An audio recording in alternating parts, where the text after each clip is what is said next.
Assalamualaikum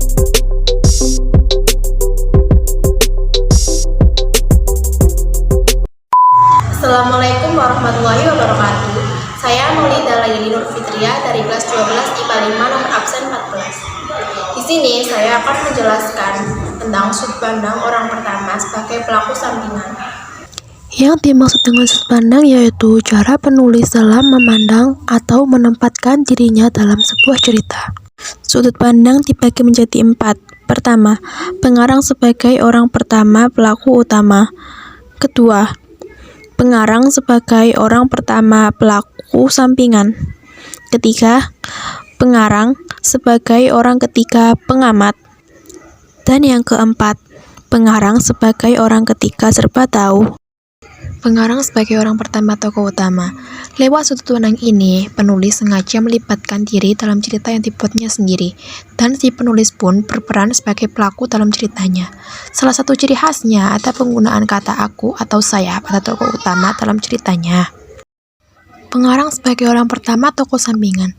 Dalam sudut pandang ini, pengarang masih melibatkan diri dalam cerita yang dibuatnya. Hanya saja pengarang tak berperan sebagai tokoh utama. Pengarang sebagai orang ketiga pengamat. Pengarang sama sekali tidak terlibat dalam ceritanya. Ia hanya berperan sebagai orang yang menceritakan isi ceritanya. Ciri khasnya, ada penggunaan kata ia dan dia atau langsung menyebut nama tokoh. Pengarang sebagai orang ketiga serba tahu. Sudut pandang orang ketiga adalah kondisi di mana penulis meletakkan tokoh utama sebagai orang dengan kata ganti orang ketiga, yakni ia atau dia. Dalam sudut pandang orang ketiga, seolah-olah berada di luar cerita yang mengisahkan cerita tokoh utama kepada pembacanya. Berikut ini adalah contoh teks pengarang sebagai orang pertama tokoh sampingan. Aku masih melihatnya termenung di sebelahku. Aku merasa dia tengah bersedih, tetapi aku tak tahu apa yang membuatnya bersedih.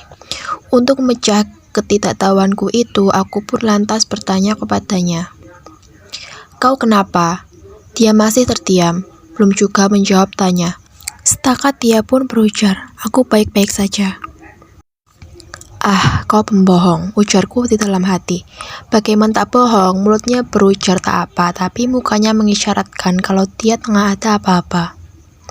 "Ya sudah kalau begitu. Kalau ada yang ingin kamu ceritakan saja kepadaku, aku pasti siap mendengarkanmu," ujarku menimpalinya. Aku pun pergi meninggalkannya setelah itu. Kalimat tersebut menunjukkan bahwa pengarang sebagai peran sampingan, karena pengarang melibatkan diri menjadi salah satu tokoh dalam ceritanya, bukan sebagai peran utama, melainkan sebagai peran pendamping tokoh utama dalam ceritanya. Terbukti adanya kata aku.